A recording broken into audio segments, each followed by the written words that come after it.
On va parler entrepreneuriat avec notre invitée. Elle est l'ancienne présidente de l'Association des femmes chefs d'entreprise de Nouvelle-Calédonie. Bonjour Valérie Zaoui. Bonjour. Vous revenez du 71e congrès mondial des femmes chefs d'entreprise qui s'est tenu à Sydney du 23 au 25 octobre. Avant d'en venir à cet événement, j'ai envie de vous demander comment vont aujourd'hui les femmes chefs d'entreprise de Nouvelle-Calédonie. Je crois que comme tout le monde, on est sous le choc. On avait besoin, et c'était aussi le sens de notre voyage sur Sydney, de travailler notre mental. Je crois que pour les chefs d'entreprise, c'est vraiment quelque chose qui est essentiel, de conserver une vision, de conserver l'envie et de battre nos peurs. Donc on avait besoin de nouvelles perspectives et le soutien d'un réseau et d'un réseau mondial, c'était quelque chose qui nous semblait nécessaire et vital pour pouvoir revenir ici avec de nouvelles énergies, de nouvelles forces et des nouveaux projets surtout pour porter nos entreprises. Et justement, quel était l'objectif de ce congrès ? Donc c'était à la fois du réseautage, puisque ce congrès, la Fédération des femmes chefs d'entreprise mondiale comporte 120 pays. Sur le congrès, nous étions environ 60 pays présents. Donc c'était de créer du lien, d'avoir des projets et tisser des liens très forts avec d'autres pays comme Fidji, le Maroc. Enfin, on a eu beaucoup d'opportunités qui se sont créées pendant ces quelques jours. Également, travailler sur des thématiques comme la formation. On s'est rendu compte qu'évidemment, il n'était pas possible pour nous de se reposer sur nos lauriers, surtout face à des sujets tels que l'intelligence artificielle, où on voit bien que si on ne monte pas dans le train, on sera toutes complètement dépassées. Et c'est d'autant plus des sujets qui, au premier abord, ne sont pas forcément très attractifs pour les femmes. Donc, on avait besoin de réaliser à quel point c'était impactant pour nos vies, pour nos entreprises, pour vraiment prendre en considération ces nouveaux sujets. Également, envisager des formations pour être mandataire dans nos institutions. Et puis, travailler encore une fois notre mental. Donc, ça a été vraiment ces axes-là, du réseautage, des perspectives d'évolution et de business, et puis de travailler à faire entendre un peu plus fort la voix des femmes.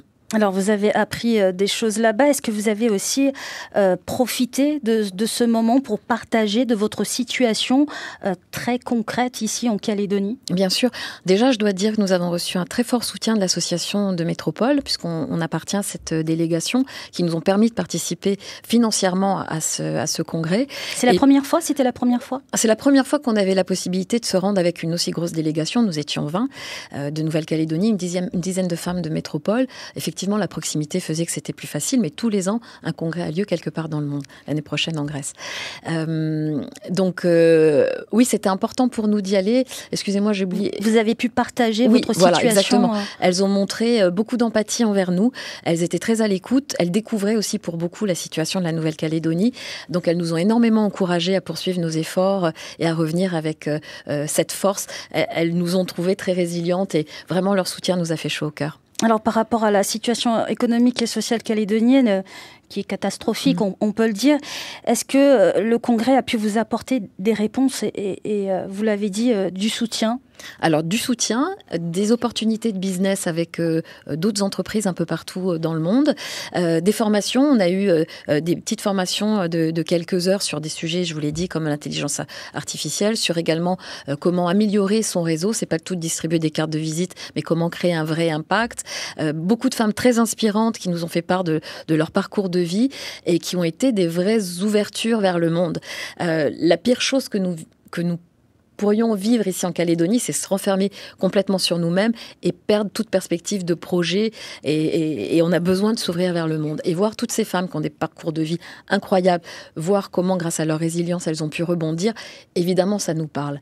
Donc, ça a été des échanges très fructueux et très inspirants. Et de manière plus générale, parce qu'à ce congrès, il n'y avait que des femmes. Absolument. Est-ce que les femmes sont écoutées depuis le début de la crise ? Alors, comment vous dire ? J'ai eu une petite expérience assez intéressante en début de semaine. J'étais conviée au FIP avec d'autres associations de femmes. Donc, la délégation du FIP nous a remercié de notre présence. Très content de voir des femmes en face d'eux. Enfin, vraiment beaucoup d'éloges sur les femmes. Et quand vous regardez en face de vous, il n'y a que des hommes. Donc voilà, c'est gentil de nous écouter, de nous accueillir, de nous recevoir. Mais on a l'impression, et je pense parler au nom de la plupart des associations de femmes, qu'on sert un peu de prétexte et de bonne conscience, mais qu'au final, on est rarement entendu. Et ce que j'ai envie de vous dire aussi, c'est qu'on voit dans quel état est la Nouvelle-Calédonie. Elle est gérée depuis toujours par des hommes. On voit l'état dans lequel elle est aujourd'hui. Est-ce que vous pensez que les femmes auraient fait pire ? Est-ce qu'il ne serait pas temps de nous laisser un peu notre tour et voir ce qu'on est capable d'en faire ? Eh bien, écoutez, on espère que vous serez entendus. Merci à vous. Merci beaucoup Valérie Zaoui d'avoir été avec nous ce midi.